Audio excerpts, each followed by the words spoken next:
The Last Days, a journey through the prophetic signs of the end times. For many Christians, the conviction that we are living in the last days is increasingly palpable. This feeling arises from the careful analysis of the signs described in the Scriptures, which indicate the proximity of the consummation of the times. Among these signs, the preparation for the construction of the Third Temple in Jerusalem, the increase in global surveillance, unbridled greed, and the formation of a world religion stand out. These phenomena, which emerge as striking trends in the contemporary scenario, seem to echo the prophecies of the end times with an intensity never seen before. Let's explore these four prophetic trends, observing their biblical roots and how they are reflected in our era. Don't waste any more time. Subscribe to our channel now and follow content that will help you decipher the changes in the world in the light of the Scriptures. Together, we will grow spiritually, prepare for the future, and find hope amidst the challenges. Trend 1. Preparation for the Third Temple. The construction of the Third Temple in Jerusalem is one of the most significant elements of end-time prophecy. This temple, which would stand on the same site as the ancient temples of Solomon and Zerubbabel, plays a central role in the events described in Daniel 9 verse 27, Matthew 24 verses 15 to 16, and 2 Thessalonians 2 verse 4. Daniel 9 verse 27 presents us with an intriguing vision. A covenant will be established for 7 years, but in the middle of that period the sacrifices and offerings will be stopped, and an abomination that causes desolation will be erected in the temple. This moment marks a crucial point in the prophetic chronology, signaling the beginning of the Great Tribulation. This desecration of the temple is also mentioned by Jesus in Matthew 24 verses 15 to 16, when he warns, "When you see the abomination that causes desolation spoken of by Daniel the prophet standing in the holy place, let the reader understand, then let those who are in Judea flee to the mountains." But what makes this prophecy so fascinating in today's context? Recently, there has been a significant increase in efforts to prepare the necessary elements for the rebuilding of the temple. From the creation of sacred instruments to the formation of trained priests, everything seems to point to the possibility that this prophetic milestone is closer than we think. Dedicated groups in Israel, such as the Temple Institute, have worked tirelessly to resurrect ancient traditions, fueling both hope and global debate. This anticipation generates a combination of awe and concern. For believers, the Third Temple represents a literal fulfillment of prophecy, but it also serves as a prelude to times of great suffering and spiritual challenge. The narrative in the current setting. Imagine an ordinary man walking through the streets of Jerusalem. He stands before the Western Wall, where hundreds of people have gathered to pray. His heart is filled with a paradoxical sense of peace and urgency. He hears whispers that the time for the rebuilding of the temple may be approaching, and that humanity is about to witness one of the most crucial chapters in history. The signs, to him, are clear. The complex geopolitics of the Middle East, the technological advances that make global surveillance possible, and the rise of an increasingly materialistic and secular society. Each of these trends seems more than coincidental. To him, they are reminders that the prophetic clock is ticking. As preparations for the temple progress, tension mounts. What will it take for prophecy to be fulfilled? What will be the spiritual and physical cost of this endeavor? So as we explore this and other trends, we are challenged to reflect not only on external events but also on the state of our own hearts. Are we ready for the days ahead? The Third Temple. What does it mean and why is it so important? Have you ever heard of the Third Temple? It is a very special place in biblical prophecies, which appears in several stories in the Bible about the last days. Let's understand this in a very simple way, as if we were having a conversation. Jesus, Daniel, and Paul talked about it. Jesus told his friends something important. One day, something called the abomination of desolation would happen in the temple of God. He was talking about something that the prophet Daniel had already written many years before. Daniel said that in the future there would be a very evil person who would do terrible things inside the temple, disrespecting God. Later, the Apostle Paul wrote something similar. He spoke about a man who would think he was so important that he would try to pass himself off as God inside the temple. Many people believe that Paul was talking about the Antichrist, an enemy of God who will appear in the last days. But for this to happen, there needs to be a temple in Jerusalem, right? And today, how is this story going? There are many people in Israel and around the world thinking about this Third Temple right now. There is even an organization called the Temple Institute that has already prepared several things for when it is built. They have made special garments, sacred objects like the golden altar and the high priest's crown, and even found red cows that follow specific rules from the Bible. All of this is important because, in the view of many Jews and Christians, the temple is a sign that we are getting closer to the incredible and challenging times that the Bible calls the last days. What else does the Bible say about this temple? There is a section in the book of Ezekiel that describes the temple of God in great detail. This vision speaks not only of the building, but also of the temple as a place where God will be with his people again. In other words, it is not just about bricks and stones, it is about people's connection with God. Why does this matter now? People who believe in these prophecies look at the signs around the world and see everything coming together. When people hear about the third temple, they wonder, are we close to the return of Jesus?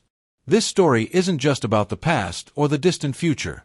It's a reminder that we need to be alert and live with purpose today.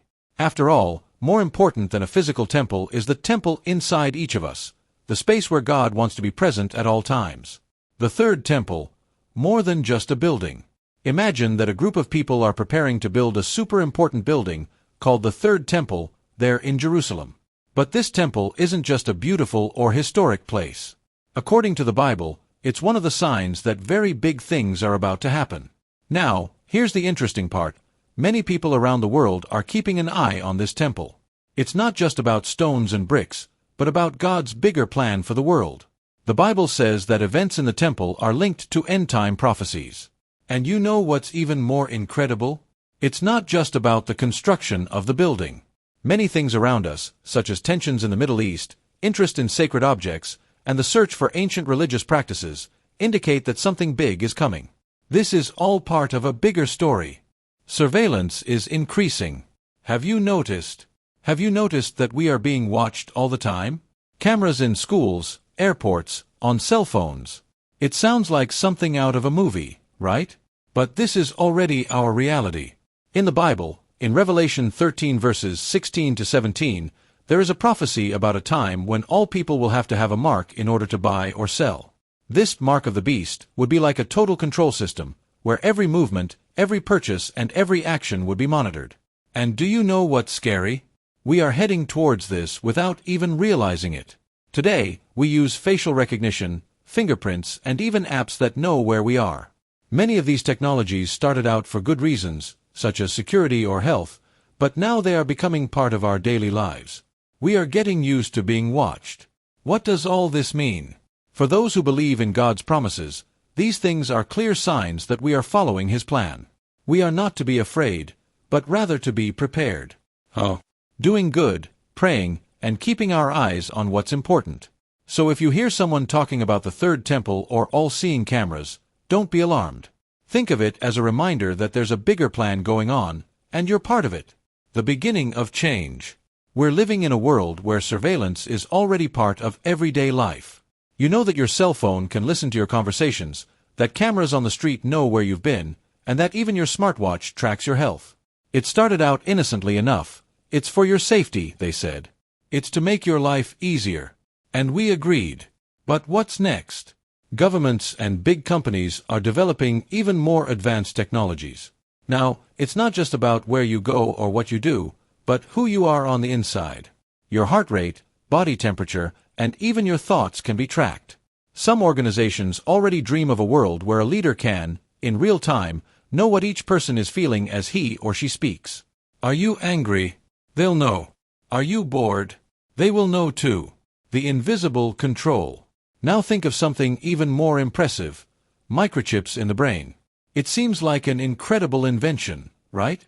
Companies like Neuralink are creating these neural interfaces to help people with serious illnesses interact with the world in new ways. But what if this technology is used for another purpose? Imagine living in a world where this chip not only helps you surf the internet with your mind, but also transmits your most intimate feelings and thoughts to someone on the other side. What if, one day, this technology falls into the hands of someone who wants to use it to control everyone? The Bible, in the book of Revelation, talks about the mark of the beast, something that would be used to control people in the last days. Now, think, a chip that monitors your thoughts and can even manipulate your actions. Wouldn't that be exactly what it is? A transformed world. By 2025, experts believe that we will see even more advances in neurotechnology and surveillance systems. People are getting used to giving up their privacy. It's safer this way, they say. It's more convenient. With every step, we are moving closer to a world where freedom seems less important than practicality. Imagine living in this world. You buy a coffee and, without realizing it, your facial expression while drinking it is analyzed. You read a news story on your cell phone and, before you finish, an algorithm already knows what you felt. And all of this, little by little, becomes normal. A difficult choice. This story is not just about the future. It is about the decisions we are making now. How much are we willing to give up to live with more comfort or security? Perhaps, soon, every choice we make will bring us closer to a world where privacy will be just a distant memory. Digital money. What does this change? Imagine a world where all money only exists on the computer. Every purchase, from a chocolate bar to a car, is recorded. It seems futuristic, but it is happening now. But there is one detail. When everything is digital, someone can always see what you are doing. In the Bible, in Revelation 13, it speaks of a time when no one will be able to buy or sell if they do not follow the rules of a system controlled by a global authority.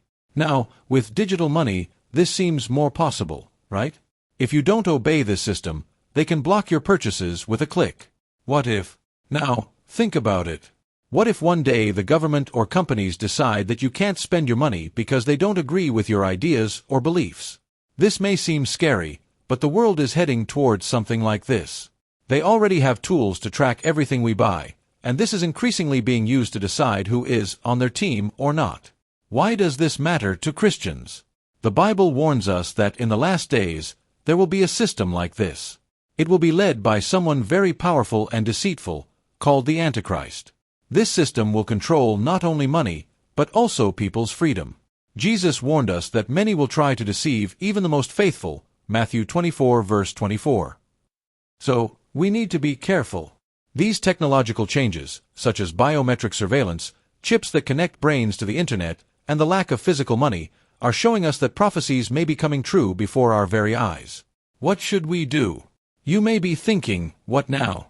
What do I do? First, there's no need to be afraid. The Bible calls us to be vigilant, to trust God, and to stand firm in our faith.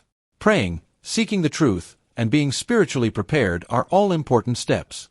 Remember, all of this may seem complicated, but God has already given us hope that, in the end, He is in control.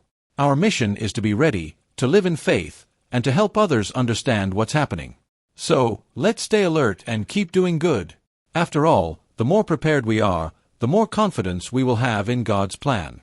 Conclusion. What does it all mean? The world is changing in ways that seem to align with what the Bible told us long ago. Digital money, constant surveillance, global control. All of this may seem scary, but it is also a reminder that God already knew and warned us about these times. These changes do not need to fill us with fear, but with purpose. It is a call to live with greater attention, faith, and trust in God. By understanding the signs, we can help others, be a light in the world, and prepare ourselves spiritually for what is to come. Remember, the future is in God's hands, and with Him, no matter how difficult the challenges, we can face everything with courage and hope. The most important thing is to be vigilant, firm in faith, and confident in the promise that, in the end, God always wins.